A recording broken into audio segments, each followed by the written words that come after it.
I thought this morning to do a meditation on a section of the Heart Sutra. The Heart Sutra is an essentialized form of the Prajnaparamita Sutra. It came during the third development of Prajnaparamita teachings and the Prajnaparamita Sutra. So there was an early period when the 8,000 line Prajnaparamita Sutra was popularized around the time of the millennium, the first millennium, around the time of Christ. And then there was a kind of development and increase in the length of Prajnaparamita Sutra from around 300 to 500 in the time of Christ, after Christ. And then the third period was an essentialization of the Prajnaparamita Sutra. It had gotten very long and very complex, 100,000 lines from 8,000 lines. And then it went back to a few shortened versions. And the most popularized one was the Heart Sutra that developed next. And then the fourth period was the Tantric period that developed between 700 and 1200. So the Heart Sutra was around 500, just to give you a little thread of the history of it. So there's a line that says, form is emptiness, emptiness is form. Emptiness is not other than form, form is not other than emptiness. Very famous lines. So let's begin with a meditation on form is emptiness. So what I'd like you to do is to keep your eyes open and to just look around where you are right now, or look at your computer, your environment, and notice all the form that you see. You're seeing various different objects. We tend to think of them as solid, but from a Buddhist point of view, they're not. They're empty of that form. Why? Because when you break them down, for example, I'm looking at some chairs and a sofa. When I break those down, it breaks down into the materials that those chairs are made out of and that sofa. And then if you break those materials down, you get to atoms, molecules, and what the Buddha taught as partless particles.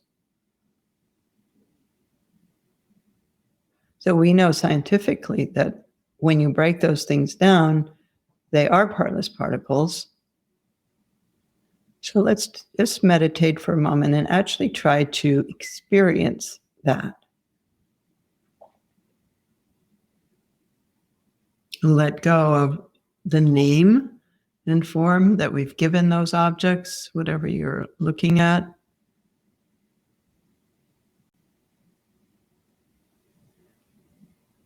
And open to deconstructing that form down to experience how it is empty of that name and form that we attribute to it. That those are simply interdependent forms, objects that are put together, and we give it a name, like chair.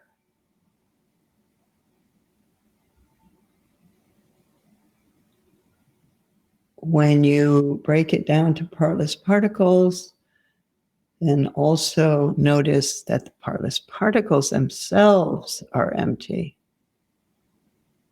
of the solidity that we give them. Part of this is our concept is empty, but they're also empty because they're just things that are put together. There is no actual chair. It's a name we give objects that we have assembled.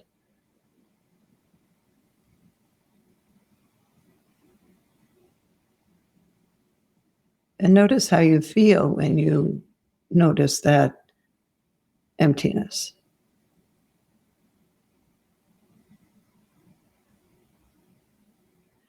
And realize that we are also empty. We have a form, we have a body,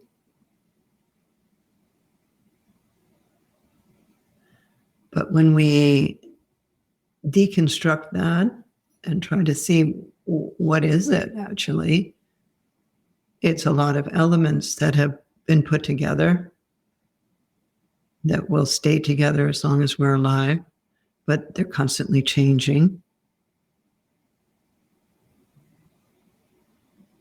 We have a name that's been given to us, but we are not that name. And when you break down all the factors of the human personality, the mind, and so on, we are empty of that self that we attribute to ourselves. So feel that emptiness of self.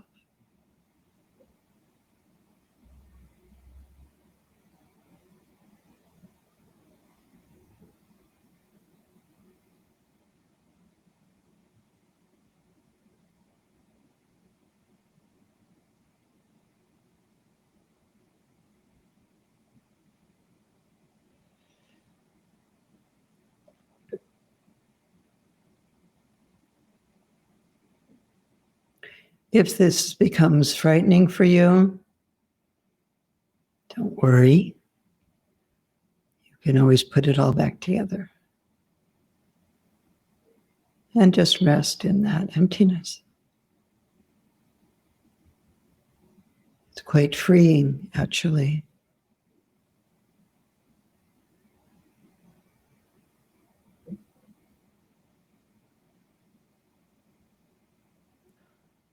You don't have to be mom or somebody's partner or the person you are at work.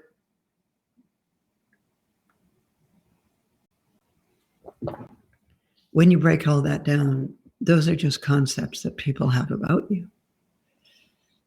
And you are a stream, you are a verb. I am a verb. You have a name for me. My children have a different name for me.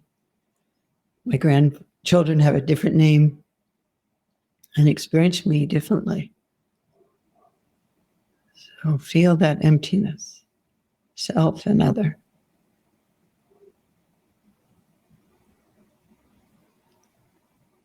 Then the next line is emptiness is form.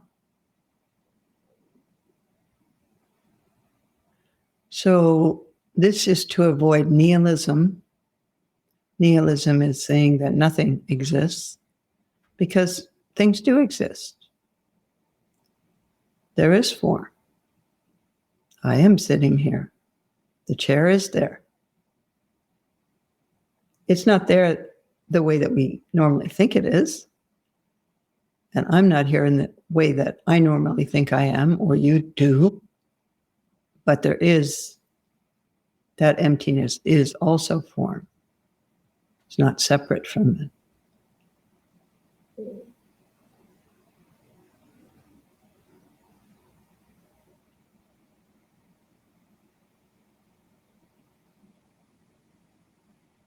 Feel that emptiness is form.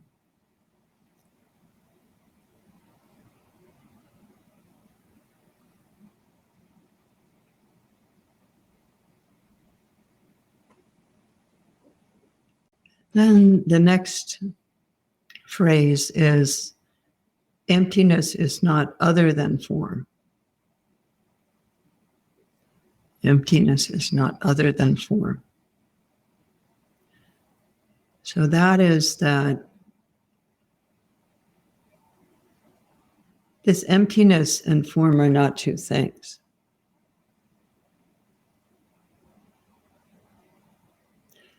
And it's not both. It's not like there's emptiness and there's form.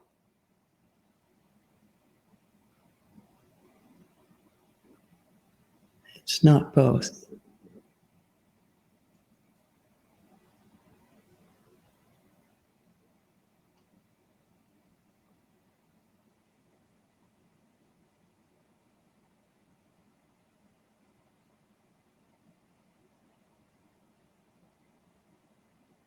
Like a little bit of emptiness next to a little bit of form, and then a little more emptiness and a little more form. It's not like that. Not both.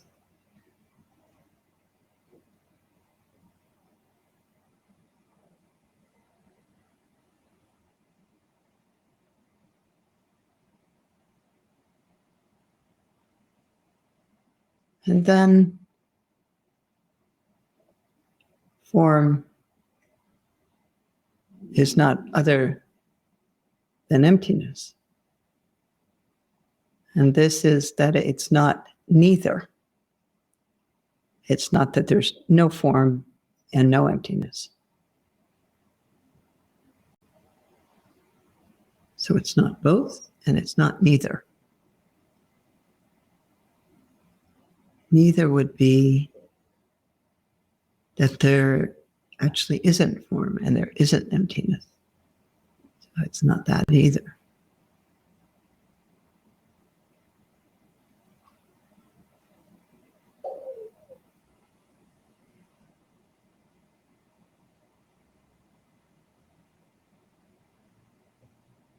So this process that's present in these few lines of the Heart Sutra, this deconstruction process, unpacking our concepts, takes us into the experience of twofold emptiness: the emptiness of self and the emptiness of phenomena. And that is the discovery that occurs in the Mahāyāna. The complete emptiness of self and phenomena. The earlier stages of Buddhism, there was still moments of time and partless particles that were considered real. But Mahāyāna came along and said, no, even those are empty.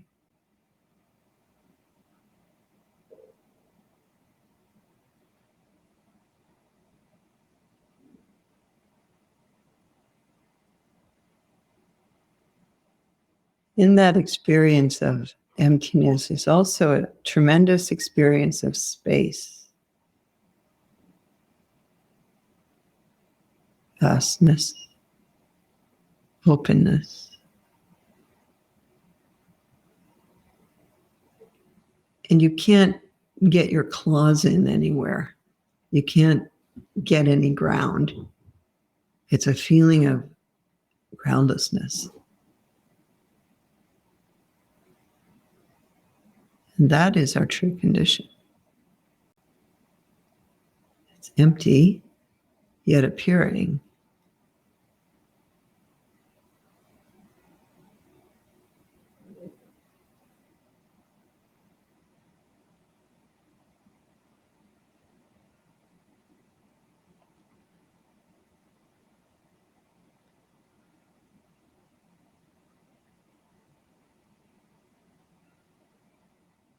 In that experience of emptiness, of self and phenomena,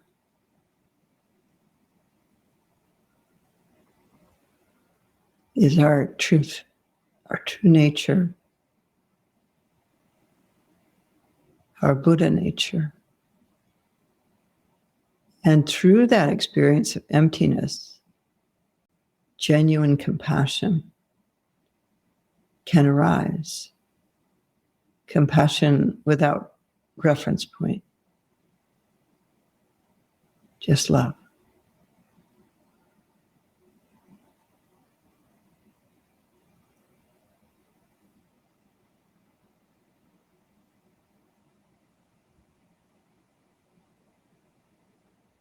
because we're not fixated on self. We can actually connect with others, feel our deep interbeing. Interbeing was a word that Thich Nhat Hanh developed. This experience takes place within the experience of emptiness.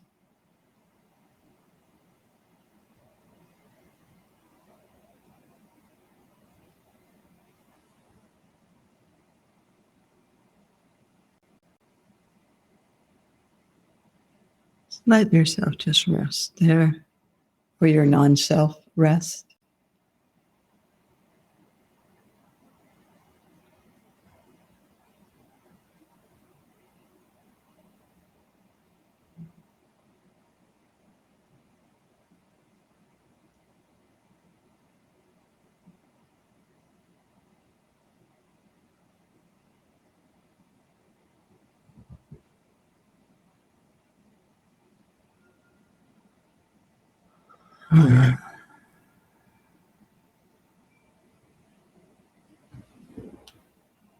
The self always wants to come in and start to grasp.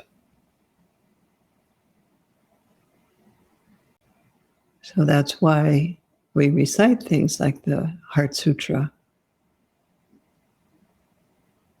In many Buddhist temples, it's done daily. Remind us of our true condition.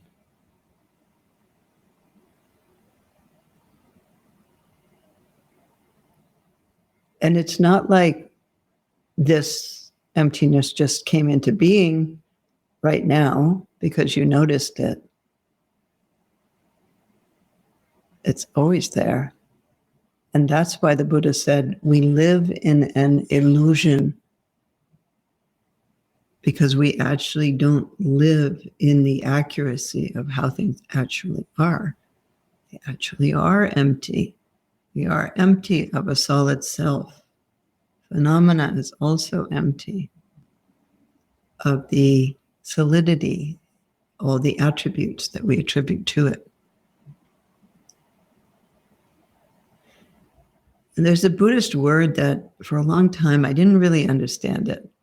I'd never really heard that word, and it's the word reify. But once I understood it and learned it, I was like, oh, I see why they use that word in Buddhism. Reify means to make real. And so when we reify ourselves, we are creating solidified self.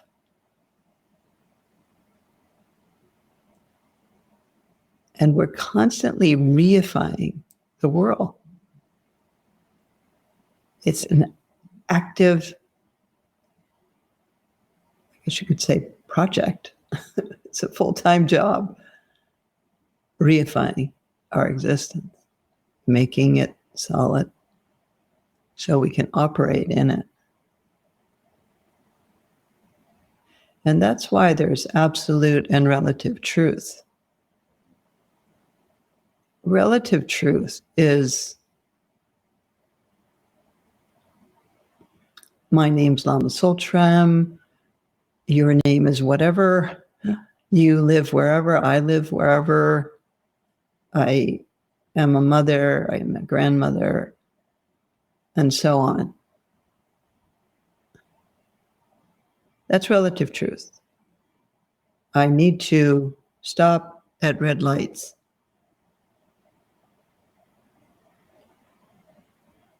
And go at green lights. If I don't, it's a problem in the relative world. So relative truth has to do with conventional truth. Conventionally, this is true. Conventionally, I am a solid entity that's not changing, that's the same today and tomorrow. That's relative truth. absolute truth is no, not. There is no solid self. It's changing constantly. And it's a conglomeration of form and feeling and consciousness and so on that's created and amassed into this thing that's talking to you. And you have amassed into a thing that's now listening.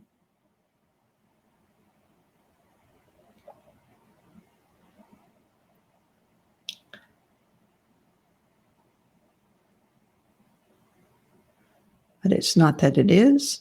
It's not that it's not. It's not both. And it's not neither. That's those lines. Form is emptiness. Emptiness is form. Emptiness is not other than form. Form is not other than emptiness.